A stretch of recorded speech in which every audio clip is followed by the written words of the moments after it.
If all goes according to plan for the European Selecao, then history might just repeat itself once again. Portugal is one of the favourites to win the European Championships in Germany this summer.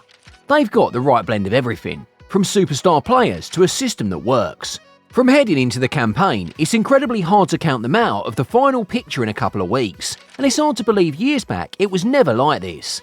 On the international scene, even though they had been competing since 1921, Portugal had close to zero prominence in international football. Things started to improve in 1966. A fourth-place finish at the World Cup that year meant with Eusebio leading the line, they were set for great things to come. Made their European Championship debut in 1984, but after that they were back in the abyss again. In Euro 2004, they had the chance to host the competition, and with the home support fully behind them in every game, they made it to the finals of the competition, just losing out to Greece 1-0. But this set the mark for things to come. The Portugal squad for Euro 2004 was more like the passing of a torch, especially in attack. Luis Figo was at the peak of his power and nearing the end, but together with the talented 20-year-old winger from Madeira, it became their mission to take Portugal to the very top of world football. Cristiano Ronaldo. By 2006, they made it to another World Cup semi-final, the second in the nation's history. Euro 2012, Figo was gone now. Ronaldo was the superstar in the team, and they made it to the semis, losing out to Spain, and in 2016, for the first time in the country's history, they went all the way. A first international title. This one put Portugal on the map, and ever since, the team has continued to improve.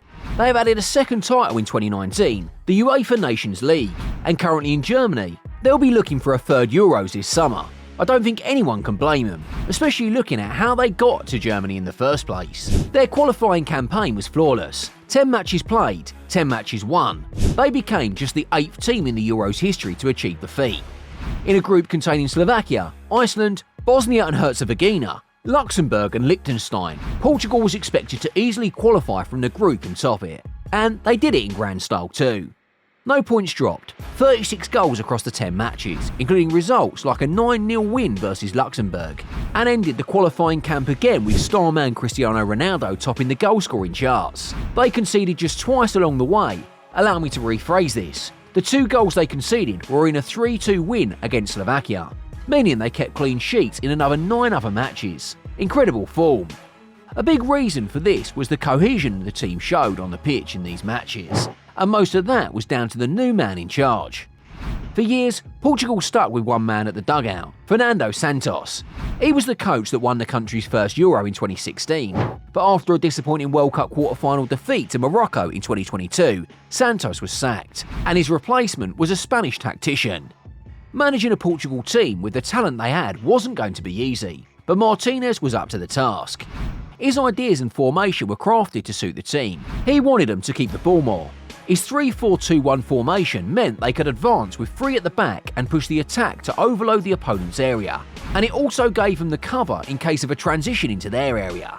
It's one thing to have great tactics, and it's another thing to have the right personnel to execute the tactics. And lucky for Roberto Martinez and Portugal, he's got both. The winning squad depth for this team is amazing. From the goalkeeping slots, they've got a mixture of youth and experience. Rui Patricio has seen it all in his career. He was the goalie of the 2016 winning team, won multiple trophies with Sporting Lisbon back in his native Portugal, played for Wolves in the Premier League, and won the UEFA Conference League with AS Roma in 2022. Safe hands.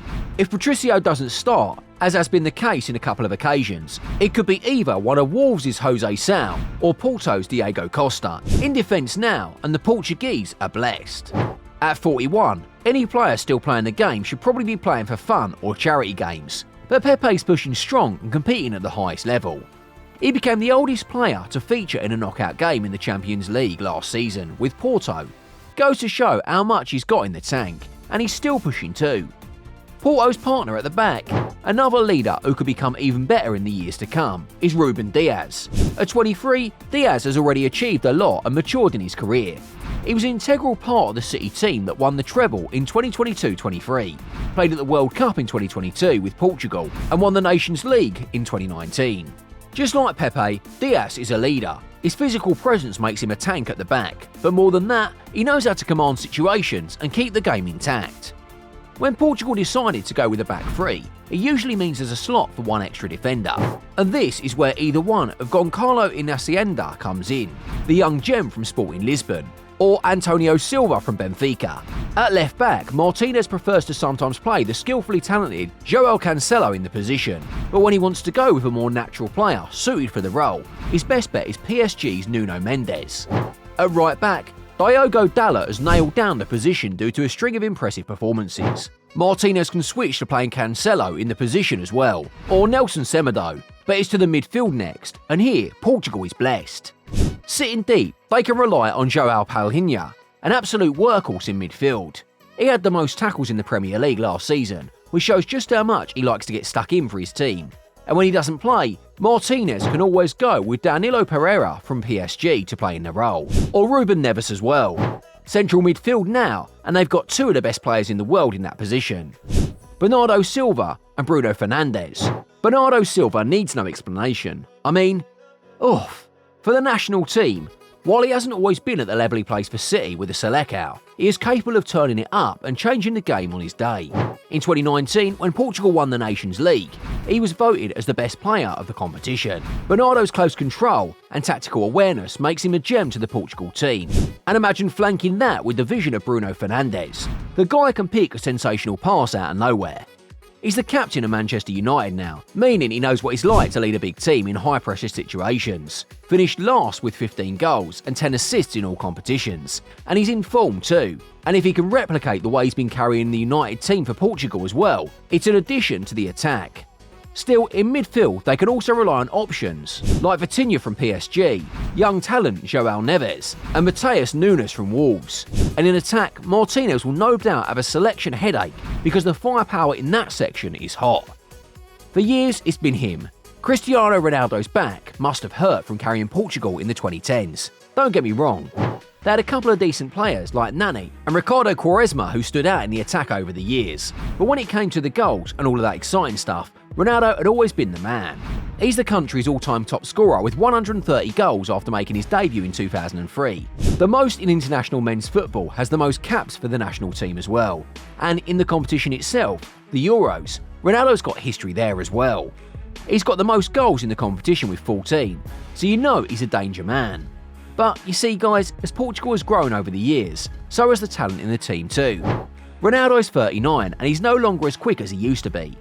On the part of the national team, they've got players who have got the potential to impress as he's done on the big stage, like this guy.